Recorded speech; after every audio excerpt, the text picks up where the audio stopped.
Hello everyone, let us continue knowing communication better.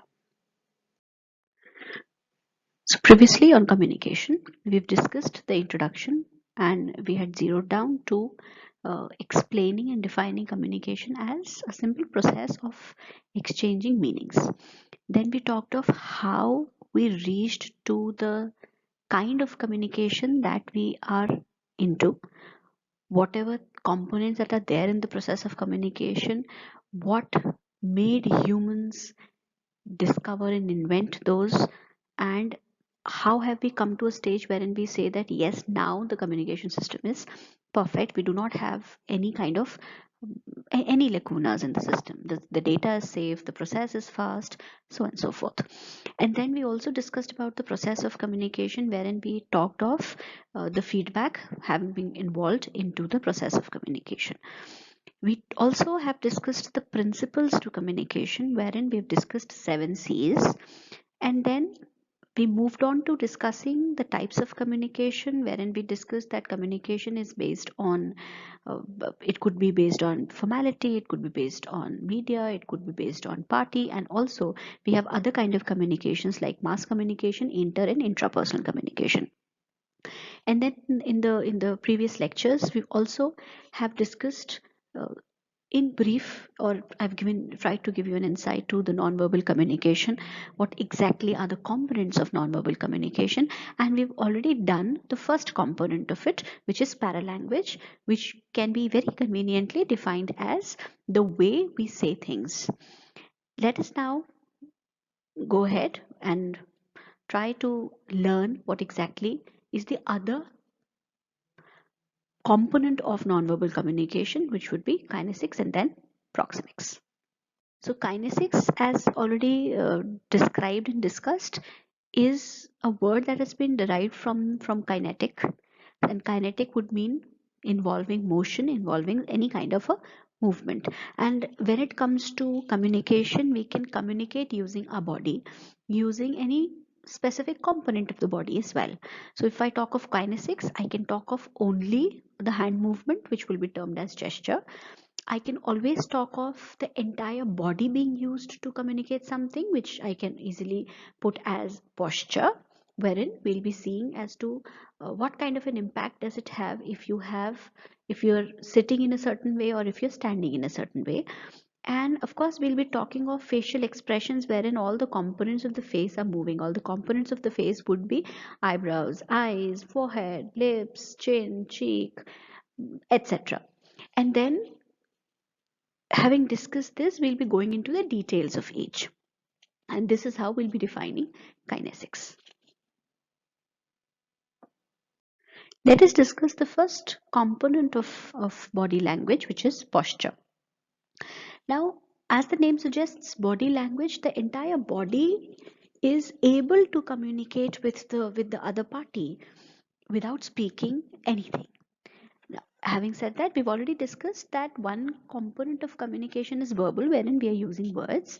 Other component is non-verbal, wherein posture plays a very important role.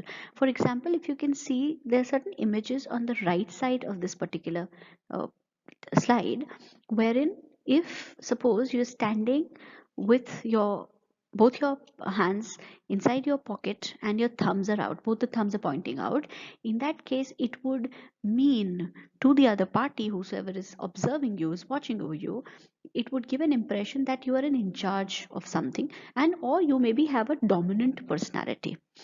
In case you have put one hand over the other, in that case it denotes that you are in absolute control over yourself. Or it could also be termed as that maybe you're nervous and that is why you're hand holding, that is why, because that is why you're holding one hand through the other. So it could, in a way, depending upon the other parts and facial expressions of your body, could also give out an impression that you're tensed about something.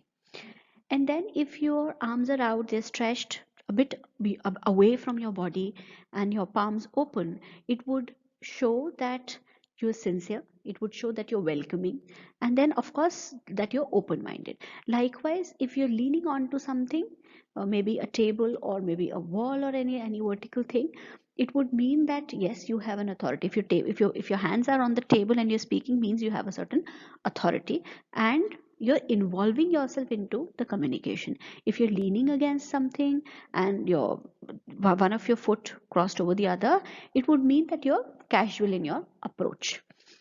And then if you're sitting, the way you're sitting also conveys a certain thing about you, about your behavior, to the observer, to the recipient of that particular process of communication. Suppose you're sitting with your arms and hands, arms, your leg and legs folded, crossed one over the other. It would mean that either you have withdrawn yourself from the discussion, that's why you were not at all interested, and it could also mean that you're closed in your approach, which would mean that you probably do not welcome any change. Whatever you've said, you feel that that has to be abided by. Anything new if comes to you, it's not a welcome. Likewise, if you're leaning forward, means you're ready for something.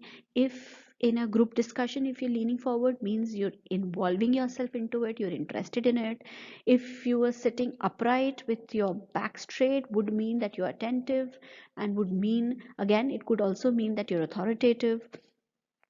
If you're leaning back and sitting, it could also mean that maybe you have a certain kind of a superiority over the others. Also, it could mean that you're highly casual, and that is why you do not know how to sit properly in a formal setup. So likewise, we may have n number of postures, the way we sit and stand, which can communicate a lot of things without having told those things to the audience. You don't have to say a few things while your body says it.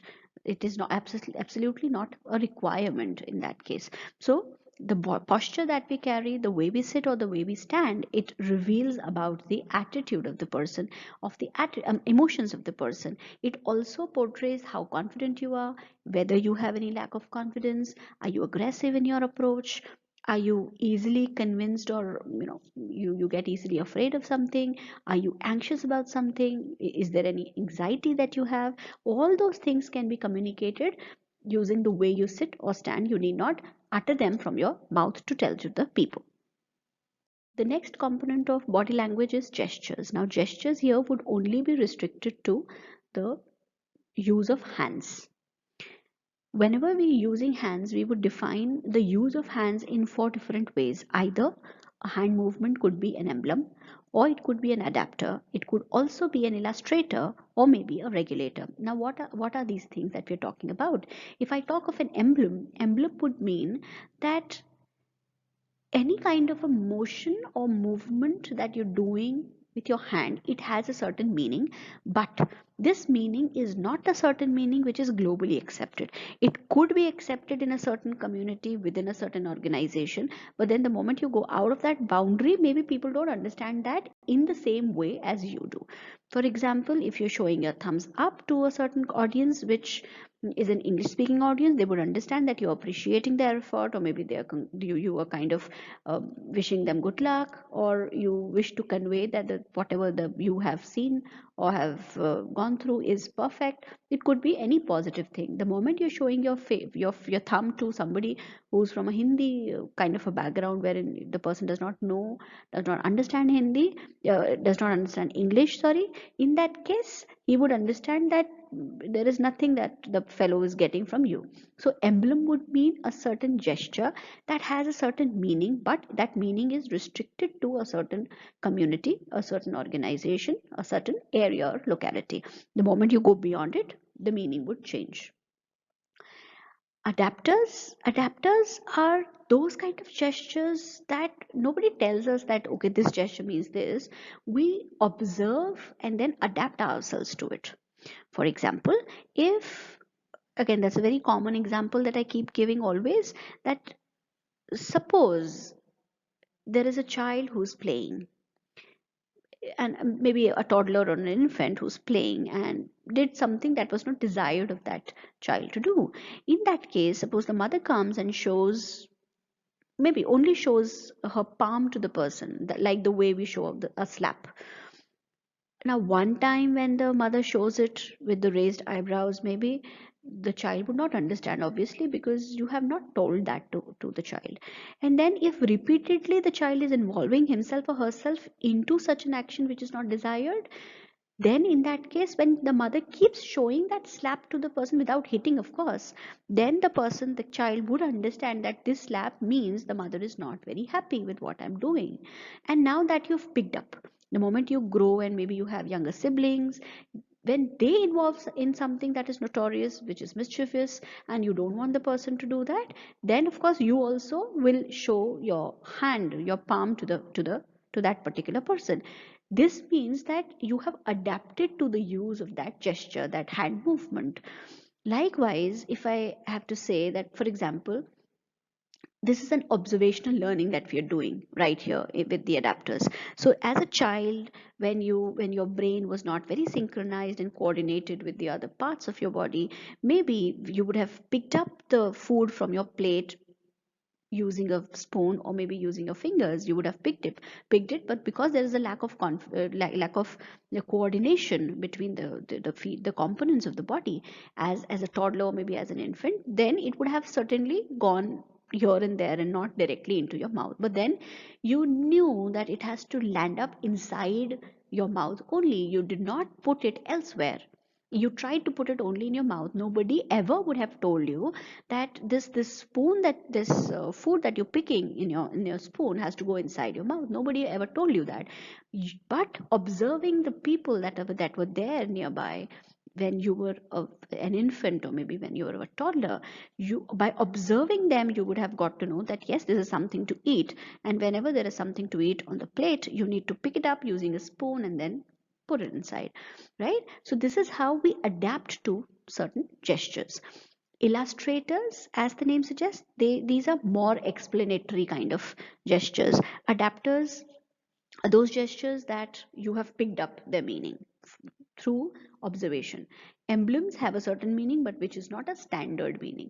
Illustrators are those gestures which have a certain meaning. Also, you are speaking the meaning while doing a certain gesture. That is why we say that these are illustrators, because they explain the things nicely, so as to make sure that the meaning of the gesture that you're making, the meaning of the emblem that you have right now, that you're doing right now, you're making the meaning of that emblem clear by speaking it. So it's a combination of two things here. Illustrators is a combination of emblem plus speaking the meaning of it. Now you can always say that, ma'am, this is contradictory, because you've said that non-verbal communication would not involve any words. Yes, I still stand to that particular statement of mine, but then illustrators here would mean that you're trying to illustrate things well, you're trying to explain things well, enunciate things well.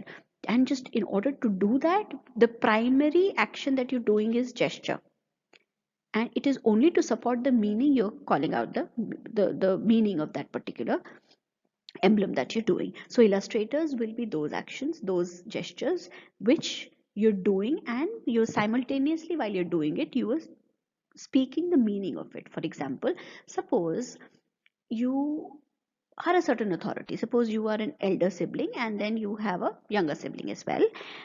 Now, if suppose you're talking over the phone, or maybe you're attending your online class wherein it's a live class, and maybe there's a toddler sibling of yours who has come up to your room and has started speaking, and your mic was on. Now, what would you do? Either you would just put your finger on your lips, and maybe that will give the toddler or the infant or the child that has come, your sibling, a meaning that yes, he or she is not required to talk. Or in order to make it more clear to him or her, you would put your finger on your mouth, and then you would say that quiet. Right? So this is how illustrators work. For the people who do not know perhaps the meaning of a certain emblem, in that case, you are making the meaning of the emblem clear to that particular person, whosoever is looking at you. So these are illustrators. They will have a certain meaning. Also, the person who's using the emblems with certain meaning, the person is also speaking the meaning of it simultaneously. Regulators involve touch. You're regulating the feelings that you have through the gestures by touching the person to whom you wish to regulate your feeling to. For example, suppose you've done exceptionally well in your examinations. I walk up to you and I'll pat your shoulder. So that pat that I'm doing is using my hand, so it will be called as a gesture. And because it involves a touch, a physical touch, it will be then termed as a regulator.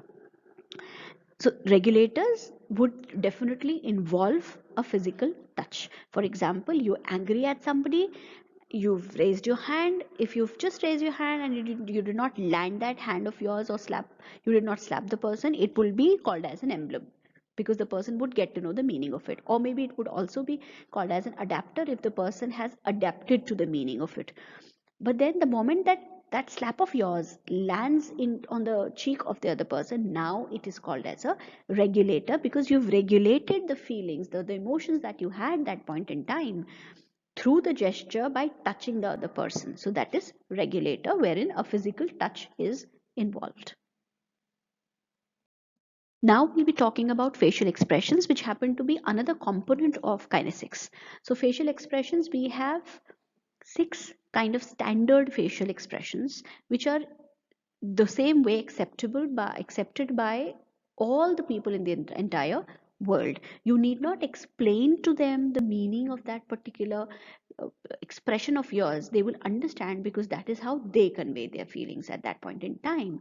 And these particular facial expressions are for surprise, fear, disgust, anger, happiness, and sadness. Like, for instance, if you're surprised, what will you do? Your eyebrows will be raised and they will not be drawn together. They'll be away from each other and you'll be raising them. And your upper eyelid also will be raised. You will uh, kind of open your eyes wider, right? And then your lower jaw will drop down, your jaw drops down in surprise. So that is why we say that the moment you see somebody with these kind of expressions in the face, that the eyebrows are raised and then the upper eyelid is raised and the lower eyelid is normal and then the jaw has been dropped down and eyebrows not drawn towards each other but drawn away from each other, in that case it is an element of surprise and you would easily get to know that yes, the person is surprised. And then when you're afraid of something, that face of fear, your eyebrows will be raised again, but they'll be pulled together. So that's a difference that you will have to know. In surprise, you don't get your eyebrows together. In fear, you'll get them together. There'll be a shrink in the space that is there in between the two eyebrows. And then your upper eyelids will, of course, they will be raised. Lower eyelids will be a bit, you'll try to uh, put more tension on the lower eyelid, and your jaw of course will be open. Your lips could be stretched horizontally, so that is an expression of fear. Likewise, we have other expressions like face of disgust, when you don't like anything or you whatever you're seeing you don't relish seeing it. In that case, this is a disgust kind of a feeling, yuck kind of a feeling, and you can always not say yuck but show that using your facial components. Of course, anger also happens to be a standard facial expression. Happiness is a standard facial expression. If I show you a smiling face, you know that yes, it is happiness that the person is showing, means the person is happy. The person need not tell you that yes, I'm happy. The expression is or on his or her face would tell you that yes, the person is happy. The person is sad, will be, the lips will be drawn towards the downside, and then eyebrows, maybe the inner corners of the eyebrows will be pulled up together. And the moment you see a certain person with that kind of an expression, you would know that it is sadness. The person is sad about something. The person need not say it. For all these expressions that you have, the person need not say that yes, I'm surprised, or maybe I'm afraid of something, or this is a feeling of disgust that I'm getting, or maybe anger or happiness or sadness. These are standard expressions. You have these expressions on your face and you travel the world, the people will definitely get to know the exact meaning that you wish to communicate to them. And there is absolutely no discrepancy in that, like the case that we discussed in emblems. So emblems, of course, they were localized. Facial expressions, especially these six, these are standard. We do have other facial expressions as well, but those are not the facial expressions that are globally in the same way incorporated. Then one of the components of nonverbal communication is proxemics. Proxemics can be very easily defined as the study of how people use the physical space around them and what this use says about them. For example, suppose I'm standing too close to somebody and talking would mean you as an observer would definitely get to know that these two people gel up well together, their frequencies match absolutely, and they are good acquaintances of each other. Maybe they're either they're siblings or maybe they're very good friends, inmates, spouse, maybe the son daughter or and parent relationship, or it could be any close relationship. So the physical space that is there between the two parties involved in communication, that physical space will tell the other party or maybe tell the different other people who are observing them as to what kind of relation these two people have. Of course, this is not a standard, but by this I mean that this is not a mandate that looking at a certain physical distance you know that this is how the people are reacting always. No, it depends upon situation, and it differs from one situation to another. For example, suppose your dad is in good mood and he wishes to and he's told you that we're buying a new house. You'll be excited, you'll be going close to him, you'll be sitting very close to him and discussing, okay, where shall we buy it? Have you ever have you already had a have you already seen a good kind of house wherein we can shift, or do are you still in the process of finalizing upon it? I also have seen something. So whenever you are in good terms with your father, whenever you do not fear that yes there are certain repercussions that I'll have to face from the discussion that is going on, yes, you would have a very close kind of relationship, and then the distance also will be minimal. But then the moment the same dad of yours and the same you, with the same dad and same you, I do not mean that you have varied, but then yes, talking about these two people only that we were talking about in the previous example, suppose your father told you to come on time and you're late by 3 hours. It slipped off your mind that your father had asked you to come back on time because there was some urgent work to be done. Now that you have entered late, usually you have a good amicable relation with your father, you gel well and you're more like friends. But then the moment you knew that yes, it is late, I'm late by 3 hours, you will not dare to sit that close to him. You'll be maintaining an arm's distance, a minimum with your dad. So this is what I meant by saying that this is not a standard thing.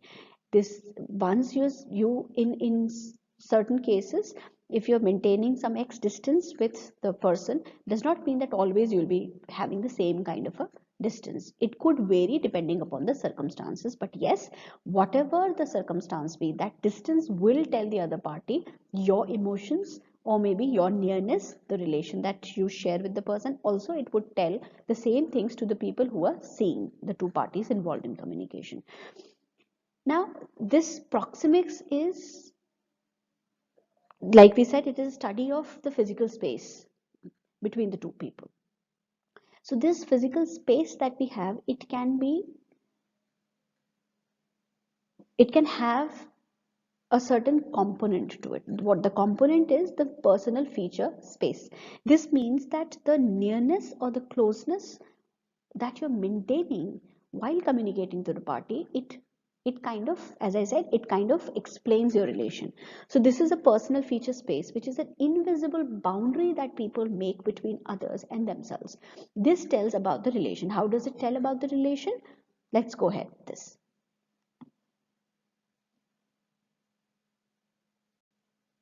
So this is the personal physical space that we were talking about in the last slide. It has certain categories which will be dependent on the distance that you're maintaining while talking to people. For example, this distance can be divided into four categories. The four categories are named as intimate distance zone, personal distance zone, social distance zone, and public distance zone. This means that whenever you are talking to somebody and the distance between the two of you is 18-inch or less, in that case, this particular zone will be termed as intimate distance zone. Intimate distance zone, as the word suggests, you are very close to that person. You can speak your heart out and you share a very good strong bond with that person. For example, spouse, for example, your siblings, for example, your best friend, or for example, your parents. But this is all depending upon what time of a circumstance or situation you're at. It is not that every time with your spouse you're having an intimate distance zone. It at times happens that when the two people involved are fighting, they will not maintain that distance, they'll be far off. If you're very friendly with your mother, yes, most of the times you would be sitting or maybe standing close to her and talking, you'll be hugging her tight, and then you'll show that kind of an affection. But then the moment you realize that yes, she's not in a good mood, you would have your distance. So intimate distance zone is that distance zone wherein you're maintaining a maximum of 18-inch gap between the two parties that are involved in the discussion or in the communication, and it would tell the other party or to the other people that yes, these two people share a very intimate kind of a bond, a very close kind of a bond. Then the moment we go beyond 18 inches till 4 feet of a distance, this is known as personal distance zone, wherein you use this space to talk to your parents, to your siblings, to your relatives, maybe to your friends, depending upon, yes, again, the situation. For example, like the way I said, if your father is angry at you, you will maintain this personal distance zone. You'll be at least 18 inches away from him and till 4 feet of distance. You'll not go beyond.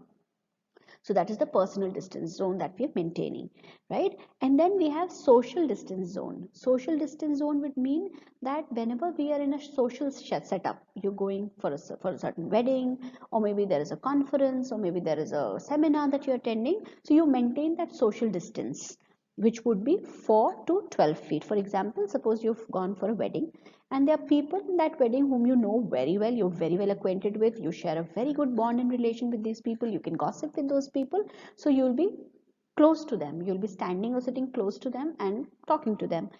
But there would be definitely some people whom you know, but they are far acquaintances, you are not very comfortable in their company, so you would maintain your distance. For example, you've gone to a certain party, you see somebody there or some people there, and then upon seeing them, there are certain people who to whom you would walk up to, maybe touch their feet or greet them, shake hands with them. But then there are people whom you know and you have your distance, and you would maybe wave a hello to them from a certain distance. So this is the social setup that we're talking about. Any kind of a social gathering would have a distance of 4 to 12 feet between the two parties involved. And then finally we talk of public distance zone, wherein we talk of uh, an acquaintance level which is zero. The people who are the recipients do not know the sender does not happen to know the receiver, the recipients.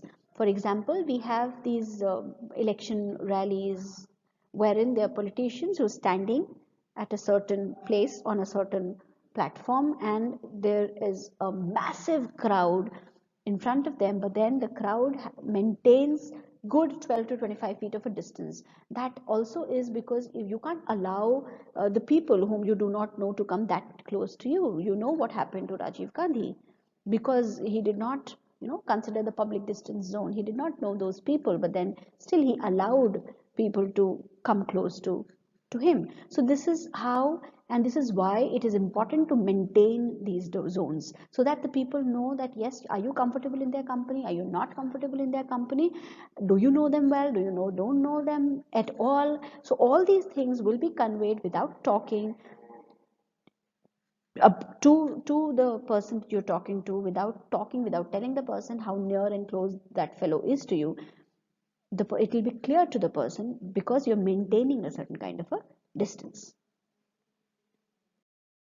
Okay, with this we come to an end of this lecture, wherein we've discussed kinesics and proxemics, which happen to be two components of nonverbal communication other than paralanguage. I hope you have understood each and every concept well, and knowing these components well, you'll start using nonverbal cues as major portions of communication whenever you're making, because by doing this, as we've discussed, courtesy, so by doing this, most of the time, because when you're using words to show to somebody that you don't like him, maybe it is rude, but then the moment you're not saying anything but your body language conveys it, it still is treated as subtle. Therefore, I hope you'll use the things in a good way now, and you will consider maintaining a certain distance depending upon the circumstances and situations you're at. Thank you so much. Have a good day ahead.